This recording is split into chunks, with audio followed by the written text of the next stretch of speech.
কোথায় আমার শিশু? অফিসার ইমন এতক্ষণ কাজে মনোযোগী ছিল। পরিচিত কর্কশ কণ্ঠটা কানে যেতেই চোখ তুলে তাকাল।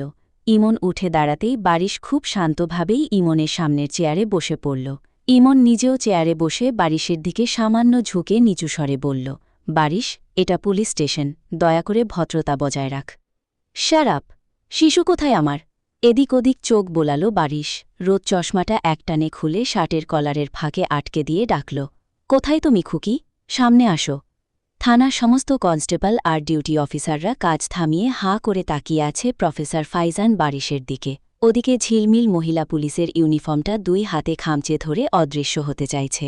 মহিলা পুলিশটি একটু চওড়া হওয়ায় তার বিশাল চওড়া পিঠের আড়ালে শুকনা পটকা ঝিলমিলকে প্রায় দেখাই যাচ্ছিল না। বারিশ মহিলা পুলিশের দিকে না তাকিয়েই ওনার ব্যাচ দেখে নাম ধরে বলে উঠল, কনস্টেবল শিরিন, আপনি একটু হাঁটাহাঁটি করুন তো, ওজন বড্ড বেড়ে গেছে আপনার। মহিলা পুলিশটি এক মুহূর্তে অগ্নিশর্মা হয়ে উঠলেন। সরকারি চাকুরিজীবীর বডি নিয়ে এমন প্রকাশ্য অপমান! কত বড় আস্পর্ধা এই প্রফেসরের! তিনি তেড়ে এগিয়ে এসে রেগেমেগে কিছু একটা বলতে যাবেন, কিন্তু তার আগেই বারিশ বিদ্যুৎ বেগে নিজের লম্বা হাতটা মহিলা পুলিশের আড়াল ঠেলে বাড়িয়ে দিল। কিছু বুঝে ওঠার আগেই ঝিলমিলের হাত চেপে ধরে এক হেঁচকা টানে তাকে টেনে আনল নিজের একদম কাছে। ঝিলমিল ছিটকে এসে সোজা বারিশের চওড়া বুকের ওপর আছড়ে পড়ল। বারিশ ওর ডান হাতটা শক্ত মুঠোয় পেঁচিয়ে ধরে ঠান্ডা গলায় ফিসফিস করে বলল, finally back to where you belong, my little child. Paglu!